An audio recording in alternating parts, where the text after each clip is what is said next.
Well, I read a sad story this afternoon. It's about a man who decided to come to our country illegally from Mexico. And of course, he brought his wife, and they had kids, and of course, I'm sure on our dime, which is very expensive, by the way. But she died, and here he is left with this burden of kids. So he gets deported, sent back to Mexico, and he leaves his children in the hands of some relatives that live in this country.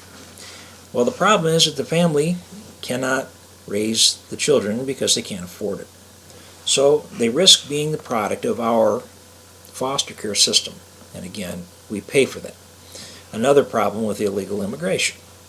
But let's not separate children from their families, because I think that's a legitimate point, even if people come here illegally.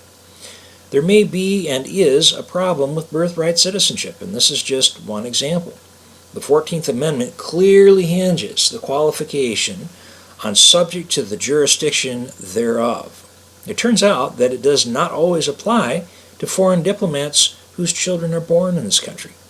Neither does it always apply to an Indian or an Eskimo or an Aleutian or member of an Aboriginal tribe, even if they were born in the United States.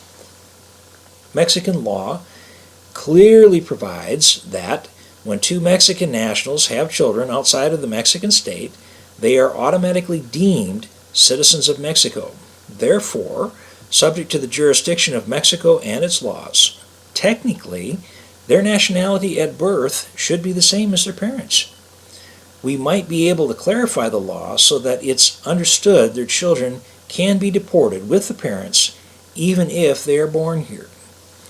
If the Mexican parents decide to go back to Mexico, who are we to say that their children born here have to stay here? Technically, I don't see the argument.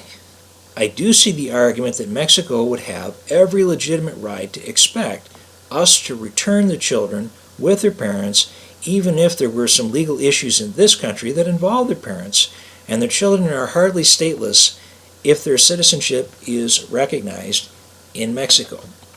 So this is just an area that is legit. They are claiming that children are being separated from their families. Well, obviously what they really want to do is stay here, but we can't really do that because of the relatively high cost of that. And not only that, for all the problems that they cause at our border and in our country, we kind of have to send a message that we have some limits. But we're not a nation without compassion. And think about it. Children really are being separated from their families.